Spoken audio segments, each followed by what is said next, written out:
Okay, anong tunog ng pusong sawi? Chug, chug, chug, chug. Ako naman kay Alex, para maging mabuti kang magulang, anak, kapatid, dapat baguhin mo muna ang pamilya mo. Ako na magiging tatay mo, si Wagi ang magiging nanay mo, at hindi natatagal ang buhay mo. Pinakamalaking ambag mo sa industriya. 8 pa. Lights on or lights off? Blinking. Sex or chocolates? Sex pa. Wildest sexual fantasy? With myself. Yung may sinabi sa kanina, alam mo, totoo nangyari sa pamilya namin ko. Yung tinutokso siyang aswang siya.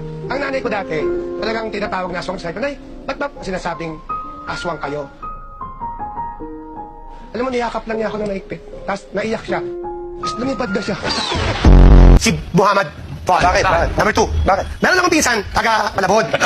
Yung pinsan ko niya, may Don't! Yung pinsan ko niya, meron siyang kaibigan. Tapos, nag-abroad yun, magaling kumanta yun.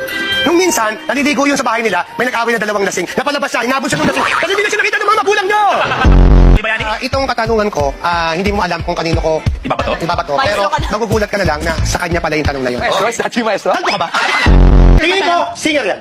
Alit niya yung kaklase ko sa tenement si Diosdado Clado. Okay. Si Diosdado Clado, singer yon, matalino pa. Okay. Nung minsan, nakasakay ko siya sa nabotas, na doon siya nasa jeep. Wala siyang Brief. Wala siyang brief.